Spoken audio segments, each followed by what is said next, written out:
everyone, welcome to another episode of Conversations with Certrec. Today I have with me Don Santos, our Senior CIP Compliance Analyst, and we are here to talk about the Colonial Pipeline event, why registered entities should be concerned by this attack, and lots of lessons learned from what we already know with what happened. So let's have a conversation. We're here to talk about the Colonial Pipeline. Okay. I know there's a lot of information out there about what has happened there, but can you give us just a high level what happened? So high level, Colonial Pipeline, they saw that they had an intrusion on their system, and it turns out it was just their IT system, so their information technology side, their business side of their system. And it was infected with ransomware. They had a message that said, hey, pay this money and we'll unlock your system for you. Out of an abundance of caution, they also shut down their OT side, which is their operational technology, and that got us where we are now. So they shut down the OT side out of caution. Is that because it's connected with the IT side that was compromised by the ransomware, or why did they choose to do that? Yes. Your IT and your OT networks are often connected together because they have two different functions, but they rely on each other to both do their jobs. Sure. So your IT side is going to handle a lot of your front-end business, so orders, money, how to get things out to clients, that type of thing. Whereas your OT side is going to actually run the machinery, run the tanks, run the pipes in order to fulfill those orders out to your clients. So they're very much connected, and it's the same thing with a power plant. You've got your front end side that allows the business to work, but then you've got the back end that actually runs the power plant. Right. So they shut them both down then, just out of an abundance of caution. Right. Because if you see a problem somewhere, it's not guaranteed that that's the only place that it's going to be. Sure. So you want to make sure that everything is shut down. That way it can't spread to other parts of your system if it hasn't already. So obviously this happened to Colonial Pipeline, a large company. Why should other registered entities of all sizes be concerned by this attack? So this attack happened on a large scale. Colonial Pipeline is, something like 5,000 miles long, and it has a really big impact to our everyday lives. So the electricity sector is not that much different. If there's something that goes out to clients and customers that's so heavily relied on, then it's going to be a target. So this ransomware that targeted Colonial Pipeline, how do we think that got into their systems? What kind of ways do companies go about getting that into systems? So for this particular instance, we don't know for sure. Investigations are ongoing, so they're not really going to release that information for a few months. But DarkSide is the group that's credited with this attack, and they've been known in the past to use phishing tactics as well as exploiting remote desktop setups. So those are a couple of things that we can safeguard as far as what we can do to prevent these things from happening to us. Okay, so lessons learned, right? That's what people are trying to understand. Obviously, like you said, the report hasn't come out yet, but what are the lessons we know already that we can learn from this situation, and what kind of activities should registered entities be taking to make sure they're secure from something like this affecting them? So without knowing exactly what led into these attacks, knowing that they can happen to you, you need to have a strong incident response plan. So the fact that Colonial had also shut down their OT side of their network as well as their IT, I'm going to bet that was part of their incident response plan. So a lot of things go into that plan. So part of it is, identifying that there's a problem, having situational awareness of what's normal, what's not normal in your system, knowing within your organization who you need to report to, knowing outside of your organization who you report to, and any immediate as well as follow-up actions that you can take to keep everything contained and keep it from spreading and keep it from being worse than it apparently is. Yeah, we call that stop the bleeding. You got to Yes. stop the bleeding first, right? So incident response plan. So everybody has one, should have one. Hopefully they have one. Yes. According to the CIP standards, you have to have an incident response plan For low impact, that's covered by CIP 3. And for medium and high impact, that's going to be CIP 8 and CIP 9. Okay. CIP 8 is the actual response, whereas CIP 9 is the recovery portion of that plan. So in both of those, you should be covering basically a lot of the same things. Both of them, I mean, in low impact as well as the medium and high impact. And a good lesson for low impact sites is to look at what's in the medium and high impact standards and try to apply some of those as best as possible within your ability for a low impact site. Sure. Because the low impact stuff doesn't actually cover the recovery portion, whereas the medium and high, you have a specific standard for recovery. So for recovery, you need to be mindful of having backups of all of your information, so that if you need to take something offline and you're afraid that it's compromised, you can replace it, put all your settings and data back on there, and just pick up where you left off. So maybe it's a good idea for them to get out their incident response plan, take a look through it, make sure it covers everything that lets them feel comfortable knowing what we're learning here from the pipeline. And then is there some training they should do, some tabletop kind of exercises? So tabletop exercises are required. For a low impact site, that's going to be once every 36 months. Okay. And then for medium and high, you're going to have to do that once every 15 months. It doesn't hurt to do it more than once within that time period, Sure. even though the purpose of the exercise, according to the standards, is to test the plan and make sure the plan is okay. Yeah. It's really good for your staff, your operations staff, IT staff, security staff, to be aware of what's in those plans and to run through the motions and know what they're supposed to do. So it is a training as well as a test of the plan. Sure.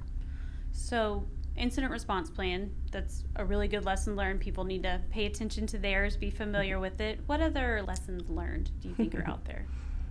So knowing that DarkSide has operated using phishing attempts, that tells us that that's a people problem and not necessarily a technology problem. True. So there's a lot of phishing campaigns out there, insurance, credit cards, you have... Apple's the latest one I've been getting. Text on my phone, your Apple device, I have an Android. That's my favorite. Yeah, you'll get calls, you'll get text messages, there's emails, there's, you've been tagged in this event, your email account is about to be reset. You've got things like, there's a package delivery, but you need to sign for it. There's a lot of tactics that are out there, but it's a matter of just asking questions. If you get, a message from a particular bank, but you don't have an account there, then obviously that's a red flag. But if it's something like Amazon or, an account that pretty much everybody has now, sure. You just need to be aware of what you're doing on that account. If you're expecting any messages from that account, and just be aware of what you have going on and what's kind of out of place. Sure. So that's a big thing to put a lot of focus on. And then as far as just other awareness, we can all do a better job with setting up our passwords. Don't use the same password for other things, and making them more complicated.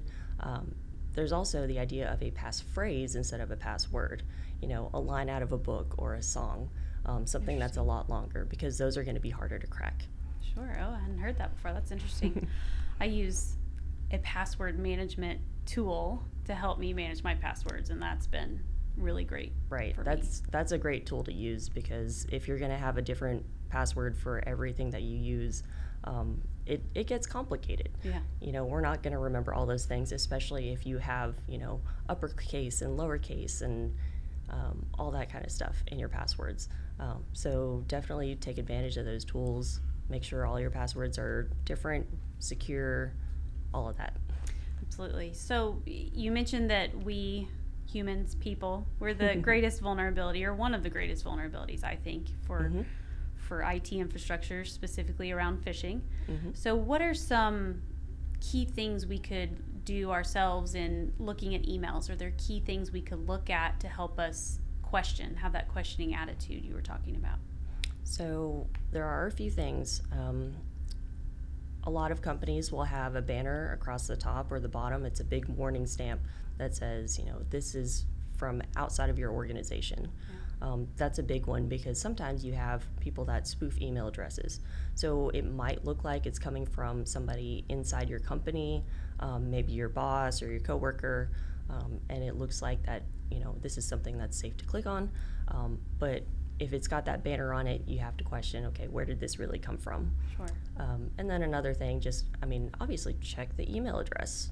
Yeah. If it's a bunch of letters and numbers at something dot whatever, you probably don't want to click on it. Right. And even if it is somebody, it looks like somebody that you know, if you're not expecting something from that person, just give them a call. Yeah. That's probably the easiest thing. It's just ask the question. It's good advice. So, worst case scenario, somebody clicks on the document or the link. Now what? What should they do? So that's part of your incident response plan. Yes, okay. That's right. So they're all going to be different. Yes, so you should have some type of training or something within your own company, and if you don't, then I recommend setting up something like that. A lot of them will have some instructions about we have this special button, you got to click it, or call this emergency IT number, or let your supervisor know, and the supervisor will, relay it out. There's different tactics that are used in these incident response plans. Just know what your organization uses and act accordingly. And don't be surprised if they tell you to unplug your computer. Just unplug it. No more. Interesting. So the other one you mentioned earlier was remote desktop. Mm-hmm. So can you talk a little bit about that vulnerability and what we can do to help prepare or maybe prevent situations with that? So the remote desktop, it's really interesting because most people will think of that as a way for them to work away from the office if they need to and still access all the same files and programs. Remote desktop is also used by IT firms. If you've ever had a case where you have an issue and you call your IT people and then they say, okay, what computer number are you on? Then all of a sudden your mouse starts moving because they have remoted into your desktop. Mm-hmm. That's actually the problem that happened with the water plant in Florida, where they had increased levels of chemicals added to the water that could have poisoned people. It was an IT remote situation that somebody took advantage of to get into the system, and then they had complete control of the system.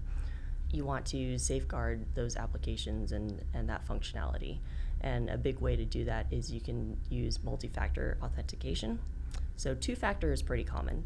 And if you're not familiar with that, that's when you register a phone number or an email address, and whenever you try to log in, it says, okay, you have to enter this code. We're going to send it to your phone or we're going to send it to your email. Right. So you know that if somebody has your username and password, there's also an extra step that requires you to go either log into a separate account to get that code, or it's actually going to your phone, so it's on your person. Right. So we've talked a lot about the human side, mm-hmm. and the phishing, the remote desktop. There's got to be an IT component here, an IT side. So what kind of things can be put in play, or what kind of lessons learned do we have from an IT perspective? Definitely keep your IT and your OT networks separate. IT is going to be a lot of your email and your billing department and your paychecks and all that kind of stuff. You definitely don't want to intermingle that with the side of your network that actually controls machinery. Keep those two separate. So if you have a problem on one, you're not going to have a problem on the other one. And then obviously make sure you have firewalls in place and make sure your firewall rules are set up to only allow certain data in and certain data out. On top of that, at a more granular level, you're going to have various user accounts on your network. So those user accounts really only need to be allowed into places that they have business being. Because if you have a user account that gets in everywhere, then that's problematic, and you can get into a lot of trouble with people messing with things that they don't know about, they don't have any business touching. Yeah, so more of a needs-based access than right. an admin that has keys to the kingdom, I guess. Exactly. Yeah. Control it the way you would control a physical key. people don't need to be going into every single building, then don't give them a key for that building. Right. Same thing with an account. If they don't need to be in certain parts of the network, don't allow them access into the network. There are pretty good tools out there for controlling accounts and setting those up. So that's something that's pretty easy to do. And a lot of people think like, oh, we're so small, we don't need to do that. Everybody can just get in anywhere. What if, something happens and somebody else needs to step in? That needs to be more formalized. If you have a primary person that does something, set aside a backup, but don't just let everybody have access into that thing.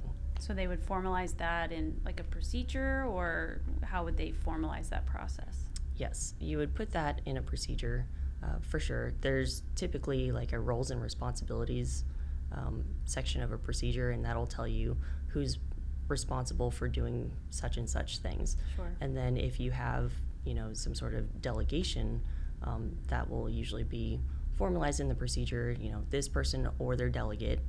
And then you need to have on file, these are the people that are allowed to do these things. Gotcha. And make sure that you check them on a regular basis because sometimes you have new people come in, you have people leave the company, and you need to make sure that's all up to date. Sure. Yeah, procedures get reviewed. How frequently should they be reviewed for people? So from the CIP standpoint, your policies are supposed to be reviewed once every 15 months, so basically on an annual basis. Yeah. Policies and procedures are different. Mm-hmm. Sometimes you have policies inside of procedures. I recommend going through and just doing an annual review on everything. So that's going to be your policy documents, your procedure documents, making sure that all of your access is up to speed, making sure that if you have network diagrams and documentation for your configuration, if you've changed anything in the last year, make sure that's all up to date as well, so that all of your CIP related documents, anything that could be used as evidence in an audit, is all up to date. Great. So at least annually is what you're suggesting on a procedure review, but with the lessons learned here, it's okay to go review them again, right? And do kind of a intermittent, just want to make sure we're okay, do we need any changes kind of a moment. They can be Definitely updated, I guess, as needed. Mm-hmm. Yeah, procedures can always be updated. And the thing to remember with compliance is that compliance is the absolute minimum you have to do. And really, they want you to do more. Sure. So you can always do procedure updates as soon as you find that there's something wrong with the procedure. You can check all of your account access as often as you want. Do these things, on a monthly basis if you want to. But there are cases where maybe you're not staffed to stay on top of this on a monthly basis or a weekly Sure. basis. So at a minimum, do it once a year, do it twice a year, do it more as you can handle. Sure. So you've obviously spent a little bit of time in the CIP procedures. So how does Certrec help clients in the CIP area in general? So when we take on a client for CIP services, we're focused on compliance with the CIP standards. So that's going to be, low impact is going to be CIP 2 and 3, and then medium and high impact is going to be CIP 2 through 13. And what we do for those is we'll issue a set of procedures that correspond one for one with each of those standards. So there's no question whether you've met certain parts of a standard. You've got all of them that match one for one. So whenever we take on a registered entity as a CIP client, we'll look over what they have as far as their procedures and their implementation evidence. So if there's anything that's deficient as far as, you're missing some steps out of your procedure that need to be addressed, or, maybe you're doing the cyber awareness training, but it's not really meeting the intent of the awareness training, we'll point those things out to you so that you can get them corrected as soon as possible.